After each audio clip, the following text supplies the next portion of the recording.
Gene ने उसे चेतावनी दी थी कि वेपन बहुत भारी है। उसने चेतावनी को नजरअंदाज कर दिया। 1 सेकंड बाद पवित्र सॉर्ड उसके हाथों से फिसल गई। एक जोरदार बैंग के साथ वो जमीन पर जा गिरी, जिससे एक गहरा क्रेटर बन गया। ये देखकर उस सेंट को एहसास हुआ कि तलवार ने अपने मास्टर को पहचान लिया है। कोई और इसे उठा भी नहीं सकता था। सच सिर्फ बची को पता था। यूलोंग एक प्राचीन हाई-टियर आर्टिफैक्ट था जिसे केवल कल्टिवेटर्स ही नियंत्रित कर सकते थे। हालांकि कई रेलिक वेपन्स अभी भी मौजूद थे, लेकिन जोंग तिएनशान ही एकमात्र बचा था जो वास्तव में उनका उपयोग कर सकता था। उसी समय कैथरीन के पिता आए और जीन तिएनशान को अपने मैंशन में खाने के लिए आमंत्रित किया।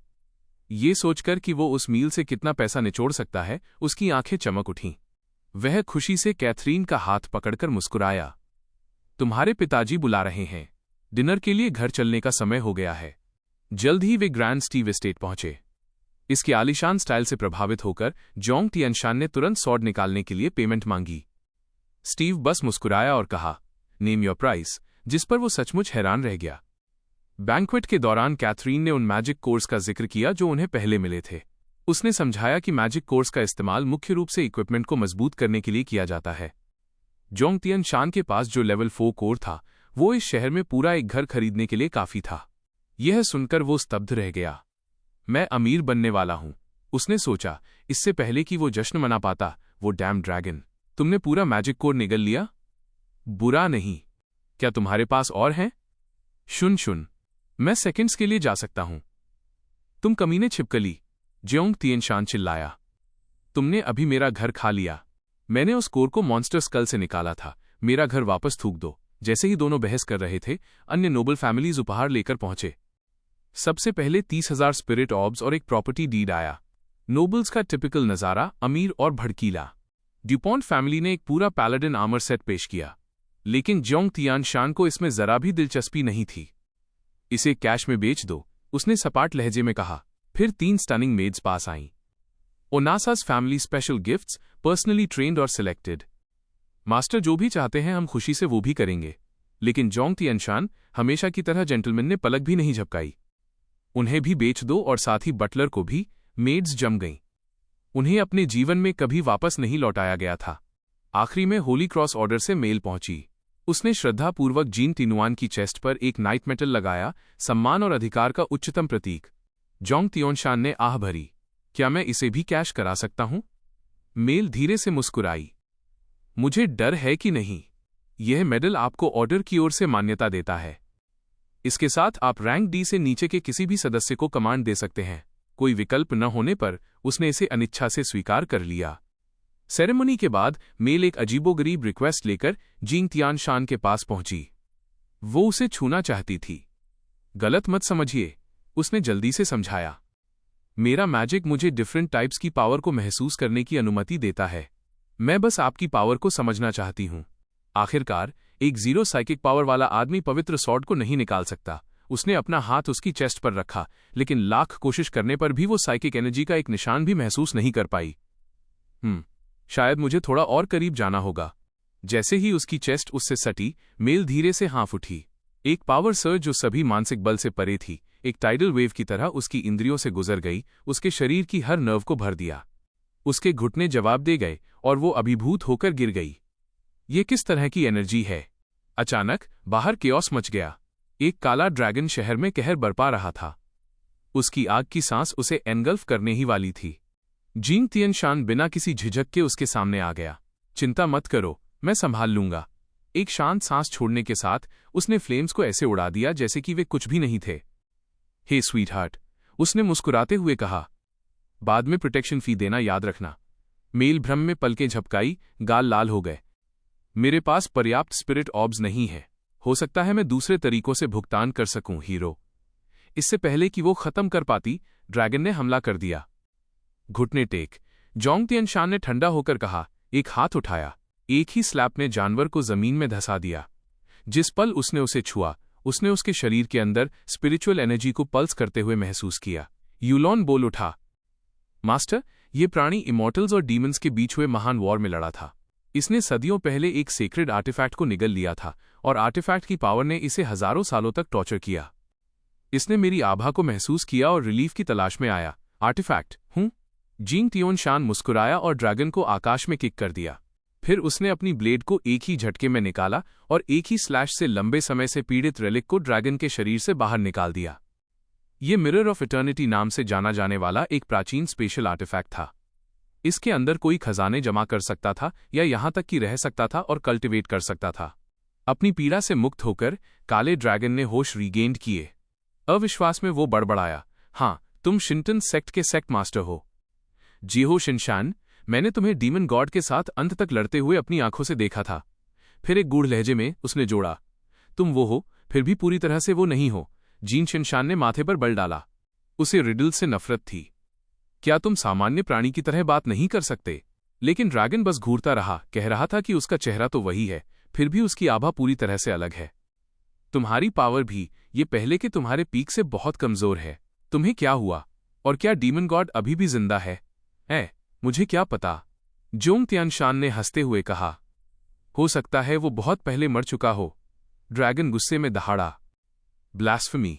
डीमन गॉड ने खुद दुनिया पर राज किया था। तुम्हारे शब्द एक इंसल्ट हैं। उसने उसकी ओर आग की एक बड़ी सांस छोड़ी, लेकिन इससे बस उसका भाग्य तय हो गया। जिस पल यूलोंग ड्रैगन की सांस से टकराया, उसने फ्लेम्स को पूरा निगल लिया। जानवर सिकुड़ गया, एक सूखे खोल में बदल गया। जवाब ढूंढते हुए जिंग तियानशुन ने मैजिक कोर उठाया और यूलोंग को बोलने के लिए उकसाया। सॉर्ड स्पिरिट ने आह भरी। मुझे लगता है कि तुम सच जानने के लायक हो। उसने कहा, बस सेक्ट मास्टर की सोल का एक फ्रैगमेंट हो, डिवाइन कॉन्शियसनेस का एक टुकड़ा जिसने संयोग से सेंटियंस प्राप्त कर ली। एक्सप्लेनेशन समझ में आया। जांग तियानशान हमेशा शिनुअन ट्री के अंदर सोया हुआ था। हेवनली लाइटनिंग के एक बोल्ट ने उसे जगाया था और एक सेक्रेड ट्री ने उसे डेमोनिक करप्शन से बचाया, जिससे उसकी विल को रिफॉर्म होने दिया गया। यूलोंग ने फिर उस सोल फ्रैगमेंट के ओरिजिन का खुलासा किया। 10,000 साल पहले डीमन रेल्म ने एक बेजोड़ प्राणी को जन्म दिया, डीमन गॉड खुद। जब हाई प्रीस्ट ने एक कल्टिवेटर के हाथों उसकी मौत की भविष्यवाणी की, तो डीमन गॉड ने भाग्य को चुनौती दी, अपनी सेनाओं को इमॉर्टल रेल्म के खिलाफ ले गया।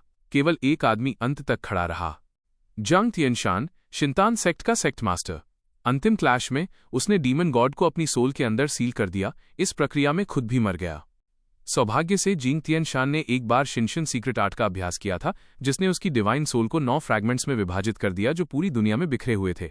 चूंकि वो अब सेक्ट मास्टर का नाम रखता था, डेस्टिनी ने मांग की कि वो कल्टिवेशन रेल्म की महिमा को बहाल करे, और ऐसा करने के लिए उसे हर खोए हुए सोल फ्रैगमेंट को वापस लाना था। हाँ, नहीं धन्यवाद, उसने सपाट लहजे में कहा। जो कोई भी वो रिस्पॉन्सिबिलिटी चाहता है, वो रख सकता है। मेरी समस्या नहीं है। ये देखकर कि लॉजिक से उसे हिलाया नहीं जा सकता, योलान ने एक और तरीका आजमाया। मैंने अनगिनत सेक्रेड आर्टिफैक्ट्स छोड़े हैं। मेमोरी शार्ड्स ढूंढो और वे तुम्हारे होंगे। हर एक की कीमत एक फॉर्च्यून है। पैसा। जीन तियानुइन की आंखें चमक उठीं। और कुछ कहने की जरूरत नहीं है। चलो चलते हैं। सोल फ्रैगमेंट्स पहले, प्रॉफिट बाद में। इस बीच डीमन रेल्म में एक विच ने डीमन गॉड को रिपोर्ट दी। एक कल्टिवेटर मॉर्टल वर्ल्ड में दिखाई दिया है। डीमन गॉड की गहरी लाल आंखें उसकी ओर झुक गईं। शहर में वापस मेल ने खुद को जोंग टॉनशान की ओर अजीब तरह से खिंचा हुआ पाया, लेकिन होली क्रॉस ऑर्डर की नन होने के नाते उसने उन भावनाओं को गहराई में दबा दिया। कैथरीन ने भी अपनी चेस्ट में वही दर्द महसूस किया। वो कल जा रहा था और उसे इस बात से नफरत थी कि ये कितना दुख पहुंचा रहा था। क्या मुझे आज रात कन्फेस कर देना चाहिए? उसने कमरे के बाहर फुसफुसाया। बैचिंग ने उसकी झिझक को देखा, हालांकि थोड़ी जेलस थी। फॉक्स स्पिरिट ने मदद करने का फैसला किया। एक सूक्ष्म चार्म स्पेल डाला। एक हल्की गुलाबी धुंध कमरे में भर गई। कैथरीन की आंखें नरम पड़ गईं, उसकी नजरें हेजी और ड्रीमी हो गईं। वो जियोंग तियानशान की ओर बढ़ी, आवाज भावना से कांप रही थी। इससे पहले कि तुम जाओ, कृपया मेरे लिए कुछ अनफॉरगेटेबल छोड़ जाओ। उसने तुरंत पहचान लिया कि इसके पीछे कौन था, वो डैम फॉक्स।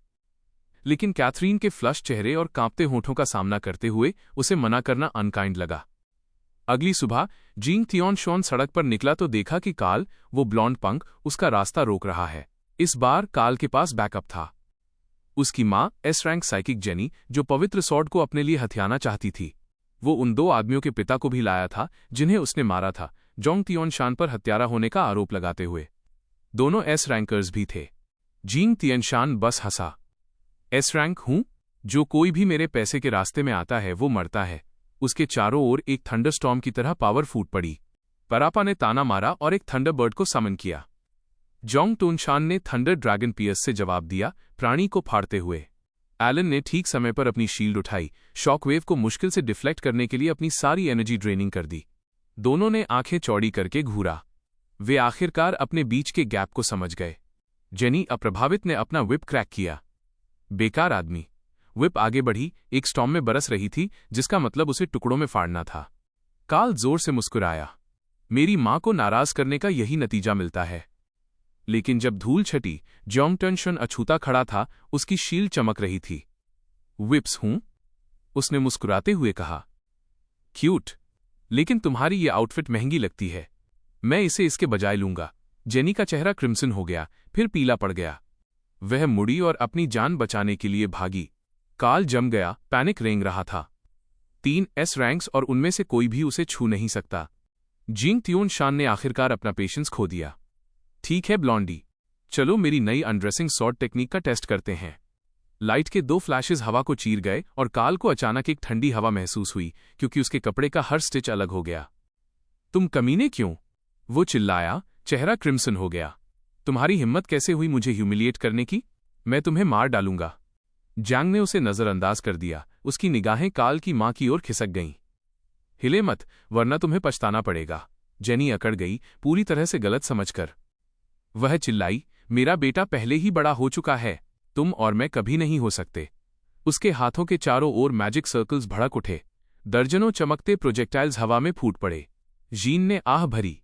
मुझे बस तुम्हारी आउटफिट चाहिए थी। वो महंगी लग रही थी और अब मैं एक परवर्ट हूं। ठीक है, उसने अंधेरे में मुस्कुराया। तो मैं अंत तक परवर्ट ही रहूंगा। वो तेजी से आगे बढ़ा, उसकी बेल्ट्स को 2 हिस्सों में काटते हुए। इससे पहले कि वो रिएक्ट कर पाती, उसने उसकी तरफ से विप छीन ली और उसे कसकर बांध दिया। जेनी जम गई, कांप रही थी, उसकी कल्पना वाइल्ड हो रही थी। डैम इट, मुझे इतना ब्यूटीफुल क्यों होना पड़ा?